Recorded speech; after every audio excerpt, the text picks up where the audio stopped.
Salut à toutes et à tous, ravi de vous retrouver pour une nouvelle interview. On profite de la venue d'un invité de marque. On va essayer d'en savoir un petit peu plus. À mes côtés, il s'appelle Ben. Salut Ben. Hello. Alors déjà Ben, qui es-tu? Alors, je suis Benjamin Voirin, je suis ingénieur de formation en agro et agroalimentaire. Je suis aujourd'hui consultant en stratégie. Alors, la stratégie, en gros, c'est j'aide aujourd'hui des marques à aller vers des raisonnements, des business models qui sont plus durables, à la fois pour l'homme et la planète, tout en étant profitables pour les entreprises. Donc, c'est par exemple aller vers un industriel, un agroalimentaire laitier. Ça peut être également vers un fournisseur d'énergie et aller vers une stratégie globale en prenant l'ensemble de la chaîne de valeur pour aller vers justement des modèles économiques viables, environnementalement plus intéressants et plus durables, tout en respectant justement les droits humains. Et en parallèle de ça, avec un ami et associé, on a cofondé un petit média qui s'appelle Innot We Trust. Et l'objectif de ce média, c'est de communiquer aux consommateurs, finalement aux néophytes sur des sujets d'alimentation, comment bien s'alimenter, comment se repérer dans la jungle alimentaire que sont les compléments alimentaires, surtout pour les sportifs. Et l'objectif, c'est justement d'avoir une réflexion qui est toujours objective, jamais dans le jugement et surtout tout le temps sourcée. Parce qu'aujourd'hui, sur les réseaux sociaux, il y a énormément on trouve de tout. Et puis surtout, on trouve de tout et en général, c'est pas forcément très sourcé, c'est en général beaucoup des arguments, des incantations sorties d'un chapeau magique. Avec peu de fondements scientifiques derrière. Donc notre objectif, c'est de remettre un peu, pour le dire trivialement, l'église au centre du village et d'arriver justement avec des arguments qui sont vraiment sourcés et puis surtout nuancés, parce qu'en général, tout n'est pas noir ou blanc. Et du coup, ça a été quoi ce cheminement en fait? Pourquoi ce souci du développement durable? Bonne question. Merci. En fait, depuis tout petit, surtout avec ma sœur, on fait tous les deux de l'avion. Donc, on a la chance de pouvoir ramer. On a eu la chance aussi de pouvoir ramer dans des lieux vraiment extraordinaires. Alors, déjà, à l'entraînement, tu es sur l'eau. On habitait à Paris, donc c'était sur la Seine. Okay. Ça reste très sympa, on est outdoor, donc c'est cool. Mais c'est surtout on peut naviguer sur des bassins ou dans des compétitions, régates nationales ou internationales. On va avoir des bassins qui sont extraordinaires, au plein milieu des Alpes ou dans des lacs, et vraiment extraordinaires. Donc forcément, on a une petite appétence, c'est quelque chose pour la nature.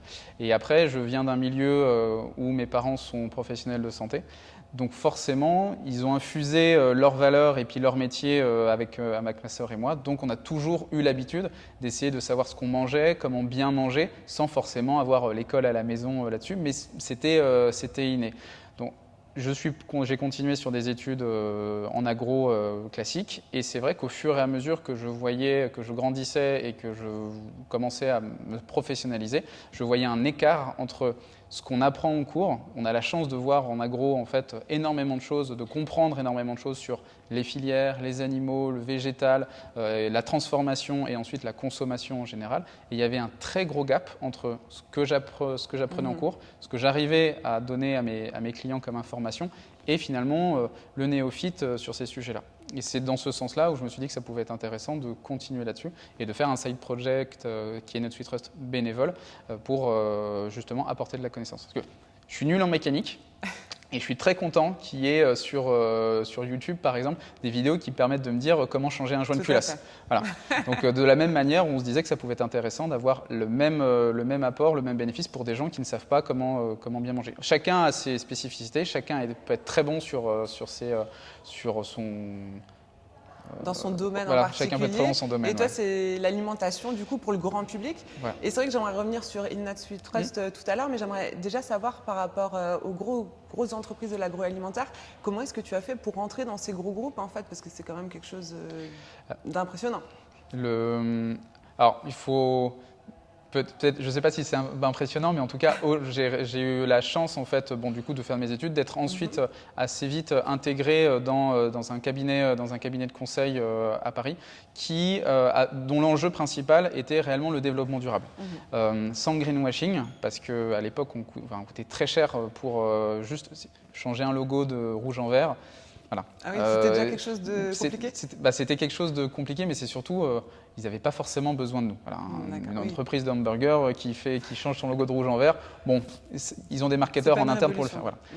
Mais changer structurellement les entreprises pour leur montrer, et mine de rien, c'est un mal pour un bien, mais le dérèglement climatique et les problématiques de justice et d'injustice sociale aujourd'hui ont fait qu'on est passé en 10 ans, peut-être même un peu moins, d'une notion d'environnement, de compensation carbone qui était totalement ostracisée à quelque chose aujourd'hui qui est inclus vraiment dans la stratégie business des entreprises. Alors, que ce soit à tort ou à raison, que ce soit par conviction pure ou enfin conviction environnementale ou plutôt envie et prédiction économique. Voilà. Toujours est-il qu'aujourd'hui, il y a quand même un mouvement qui se fait et qu'aujourd'hui, c'est quelque chose qui est très important pour moi, qui est très intéressant également, très challengeant, parce que c'est des gros horaires, c'est des horaires qui sont très intenses. On voit des choses qu'on n'a pas forcément envie de voir, que ce soit d'un point de vue environnemental ou d'un point de vue social. On pourra y venir après. Mais ça reste hyper challengeant et ça permet justement de se dire que voilà, chacun fait sa part d'une certaine manière. Alors oui, effectivement, je ne suis pas dans une ONG, je ne suis pas activiste, mais d'une certaine manière, un activiste, il faut des personnes avec des pancartes qui sont dans les rues pour justement dire… Pour essayer de faire bouger les lignes, mais de façon beaucoup moins pacifiste, enfin oui, dans les faits, quoi. Voilà, et faire en tout cas bouger les lignes, peut-être même, puis de temps en temps, il ne faut pas forcément être pacifiste. Moi, de cette manière, je reste dans ma tour d'ivoire, dans mon bureau, mais à côté de ça, par des stratégies avec des très gros groupes, c'est de temps en temps des milliers, voire des millions de personnes qui vont être impactées, j'espère positivement, par justement un changement de paradigme et de business model. Justement, comment tu arrives à faire entendre ta voix et à mettre en place ce qui est bon au final, enfin ce que toi tu estimes bon, alors que c'est quand même des grosses machines et c'est assez compliqué à faire bouger quelque part. C'est très compliqué, plus c'est gros et en fait plus il y a d'inertie. C'est un peu il faut essayer de trouver l'herbe au milieu des pachydermes. Enfin, c'est un peu cette image-là. C'est beaucoup plus agile et beaucoup plus flexible de bosser avec des petites boîtes, des PME, TPE, mais il y a du coup moins derrière, l'effet de levier est largement moindre. Avec des très grosses multinationales, c'est beaucoup plus intéressant. De temps en temps, c'est sur des temps qui sont très longs. Enfin, 6 mois, c'est un temps court pour une multinationale parce que ça reste quelque chose où il faut mettre en place les choses, il faut que ce soit accordé en interne et puis ensuite de ça, il faut faire des prédictions. Enfin, c'est quelque chose c'est une machine qui est assez difficile à faire bouger. Donc de temps en temps, c'est sur des temps de 1, 2, 3, de temps en temps 5 à 10 ans, mais ça reste hyper intéressant. Et pour répondre à ta question, je ne suis pas tout seul. Donc en général, on bosse en équipe, heureusement, déjà pour toujours garder l'influx, l'énergie, et puis surtout pour se faire challenger. Moi, je suis agro, mais je suis aidé en général avec des personnes qui sortent d'écoles de commerce, avec des juristes, avec des personnes qui sortent de Sciences Po, pour justement arriver déjà à avoir les bonnes idées et arriver à donner ces idées, à communiquer ces idées de la meilleure manière. Parce que je peux parler d'égal à égal, entre guillemets, avec un scientifique, on va parler le même langage, avec peut-être une personne qui va être dans la communication, dans le marketing, des acheteurs, etc. On va avoir peut-être un langage qui va être un peu différent, des sensibilités qui nous sont propres et qui sont différentes également. Donc c'est intéressant justement de bosser en équipe plus ou moins grande. Les groupes aujourd'hui, on va dire qu'il y a 3 types.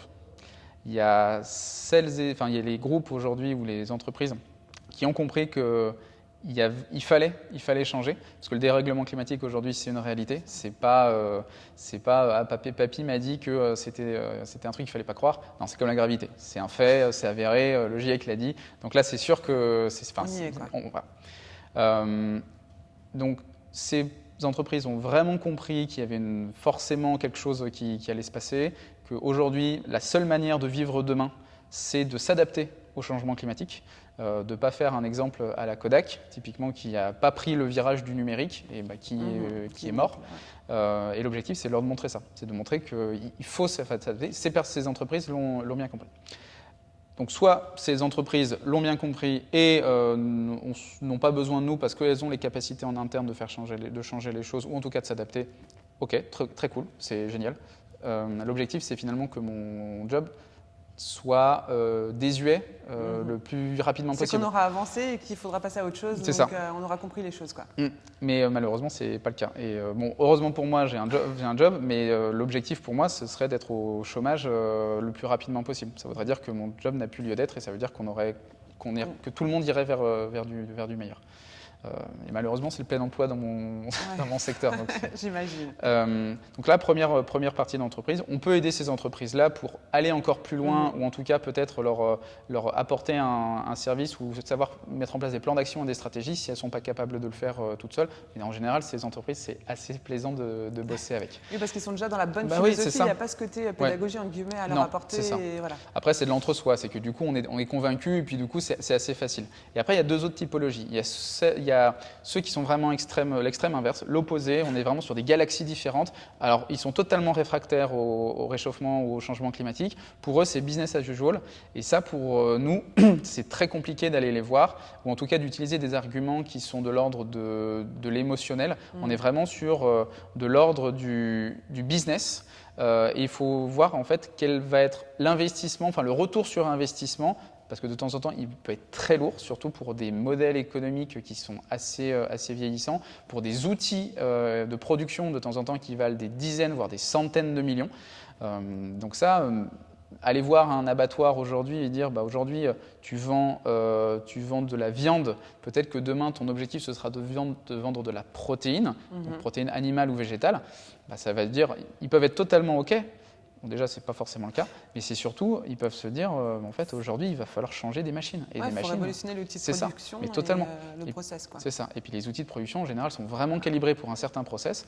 On change juste, au lieu de faire du jambon, on va faire, je sais pas, du jambon de porc, on va faire une sorte de jambon végétal. Ce n'est pas du tout la même matière première, donc ce n'est pas du tout les mêmes traitements et la même transformation. Donc ça, un peu plus compliqué. Mais donc c'est juste des manières de voir différentes. C'est une sorte de lobbying écolo, on va dire, qu'on va faire en interne avec eux. Mais ça reste très stimulant. Ça, c'est du coup très challengeant. Et puis il y a l'entre-deux. Il y a les entreprises qui voient effectivement qu'il y a un intérêt à aller vers une adaptation au changement climatique, une adaptation également aux problématiques d'injustice sociale, parce que les deux sont très très intimement liés. Et là, pour le coup, on est vraiment en général, en interne, il y a forcément des gens qui ont une sensibilité propre. Et là, il faut jouer entre l'émotion et la partie vraiment science-based ou plutôt economic-based, où là, justement, on va essayer d'avoir des arguments les plus tangibles possibles, tout en justement invoquant aussi de temps en temps un peu de l'émotion parmi les personnes en face. Et après, c'est toucher la corde sensible qui va bien, c'est trouver des exemples. Il y a certaines personnes qui ne vont pas du tout être sensibles à l'émotion en général, et elles vont aller se rendre dans un pays, que ce soit pour des raisons professionnelles ou personnelles, et qui vont se dire en fait, j'ai vu qu'il y avait de la déforestation, j'ai vu qu'il y avait une injustice sociale, j'ai vu qu'il y avait par exemple des hommes et des femmes qui étaient sous-payés, mal payés, des enfants qui travaillaient de manière illégale. Voilà, c'est une sensibilité différente. Et là, à ce moment-là, il y a quelque chose qui va se passer. Mais la plus grosse problématique, dans ces entreprises, ça reste les personnes qui sont au pouvoir, entre guillemets. Au-dessus. C'est ça. Et tout est affaire de beaucoup d'ego, mais c'est surtout de sensibilité propre et de personnes. Et on a des personnes et des grands groupes aujourd'hui qui ont des personnes qui sont très impliquées et qui veulent justement aller vers du changement, pour le mieux, en général. Et là, c'est hyper intéressant, mais voilà, tout le monde n'a pas la même sensibilité, tout le monde n'a pas la même connaissance. Et c'est pour ça que je disais aujourd'hui, le dérèglement climatique, c'est une réalité. Tout le monde ne l'a pas en tête aujourd'hui. Que ce soit monsieur et madame Michu qui ne travaillent pas du tout dans ces entreprises-là, qui peuvent travailler dans le tertiaire, et des très grandes entreprises qui font la pluie et le beau temps sur des millions, voire potentiellement même des milliards de personnes sur le globe. Et parmi toutes tes expériences, tous ces challenges relevés, est-ce que ce serait quoi ta plus grande fierté? Est-ce que tu as un exemple concret à nous partager? Alors ce ne sera jamais un exemple c'est un exemple personnel, mais en tout cas c'est quelque chose qui n'est pas que propre à moi, parce qu'encore une fois, comme je le disais, on est en équipe. Effectivement, tout seul, c'est des montagnes à soulever. C'est des montagnes à soulever, et puis c'est comme, venant de l'aviron, j'ai toujours aimé travailler. C'est un sport qui reste très individuel parce qu'il faut travailler de manière individuelle toute l'année, mais les plus beaux challenges se font en équipe. Et en général, les plus beaux bateaux aussi, les plus belles compétitions se font et se gagnent en équipe. Donc, c'est la même chose c'est la même chose dans le conseil. C'est que il faut travailler, tout le monde travaille vraiment très assidûment et de manière assez intense sur ces sujets et essaye d'être le plus à même en fait, d'être spécialiste ou expert dans ces sujets. Mais une jolie stratégie, ça se monte et ça se gagne en équipe. Alors ça se gagne, oui effectivement on peut gagner une mission pour notre entreprise, c'est cool, ça nous fait du chiffre d'affaires, mais c'est plutôt se gagne pour le climat et pour la justice sociale.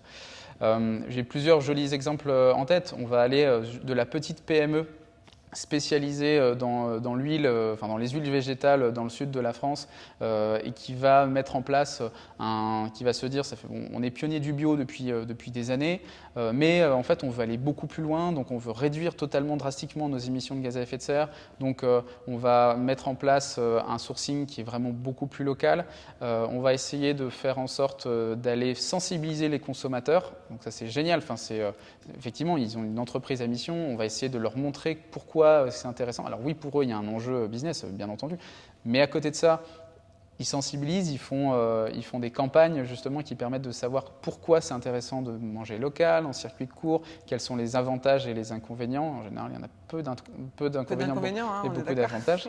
Montrer que ce n'est pas forcément plus cher, au contraire. Et ils vont mettre même en place des gros outils industriels pour faire de la méthanisation, donc à partir de déchets organiques, créer de l'énergie, créer de l'électricité qui diminue encore les émissions de gaz à effet de serre. Et en plus de ça, derrière des process pour faire en sorte que tout le monde soit payé au juste prix. Donc ça, c'est vraiment la petite PME qui est extraordinaire. Et on va avoir aussi des très très gros groupes industriels. Alors j'ai deux groupes, un groupe laitier et puis un groupe pétrolier. Alors oui, effectivement, aujourd'hui les groupes pétroliers c'est un peu compliqué, mais il y a quand même, dans certains cas, des business units avec des gens qui sont justement moteurs sur ces sujets-là. Encore une fois, là on est sur des pachydermes, donc c'est des business qui doivent se monter, enfin c'est des économies qui sont énormes, donc faire bouger ça c'est compliqué. Mais que ce soit les laitiers ou les pétroliers, ils ont une part énorme dans les émissions de gaz à effet de serre, une part énorme de responsabilité de fait justement sur ce réchauffement climatique. Et arriver à les faire bouger sur soit le laitier, faire en sorte de mettre en place justement un approvisionnement local, faire en sorte de diminuer aussi les quantités de lait, aller vers peut-être un peu plus de végétal, aller vers des produits les moins transformés possibles. Ça, c'était une réalité. Et ça, donc j'ai réussi avec mon équipe à monter ça ces dernières années avec un client extraordinaire. Et pareil sur la partie pétrolier où l'objectif, c'était justement de les emmener vers des biocarburants. Et pareil, alors il y a du pour, il y a du contre. Aujourd'hui, c'est encore les balbutiements, mais ça reste très intéressant de se dire que dans sa voiture, au lieu d'utiliser des énergies fossiles, surtout aujourd'hui avec les problématiques actuelles avec le conflit en Ukraine, c'est essayer de s'abroger de l'énergie fossile pour aller vers du vrai renouvelable. Donc peut-être utiliser du colza ou du tournesol dans sa voiture, ça pourrait être intéressant et une réalité demain. Il y a énormément de problématiques environnementales également. Voilà. Mais ça reste, on tend vers un changement des lignes, un changement de paradigme.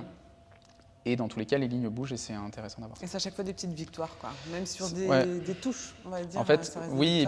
Et puis à chaque fois, on n'est pas assez gros, même à l'échelle d'une entreprise de conseil, pour changer structurellement l'ensemble de ces entreprises-là. Ce qui est un peu frustrant dans le monde du conseil, c'est qu'on peut proposer des stratégies, on va proposer des plans d'action, on va proposer de temps en temps des idées.